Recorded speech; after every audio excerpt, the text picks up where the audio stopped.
দুদক chairman doctor Mohammad Abdul Momen বলেছেন, এই সরকার দুর্নীতিকে কোথাও প্রশ্রয় দিচ্ছে না। যার বিরুদ্ধে অভিযোগ হোক, এমনকি উপদেষ্টাদের বিরুদ্ধেও দুর্নীতির সুনির্দিষ্ট অভিযোগ পাওয়া গেলে তাদেরও ছাড় দেওয়া হবে না। দুপুরে জয়পুরহাটের জেলা শিল্পকলা একাডেমিতে দুদকের গণশুনানি শেষে তিনি এসব কথা বলেন। সাবেক প্রধানমন্ত্রী, সাবেক প্রধান বিচারপতি,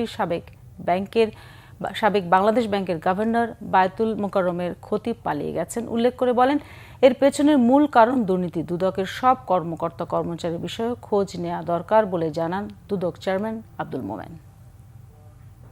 এই সরকার দুর্নীতিকে কোথাও প্রশ্রয় দিচ্ছে না এবং যার বিরুদ্ধে অভিযোগ হোক, আমরা এর মধ্যে আপনি শুনেছেন যে আমাদের উপদেষ্টাদের কথাও কেউ কেউ বলেছেন।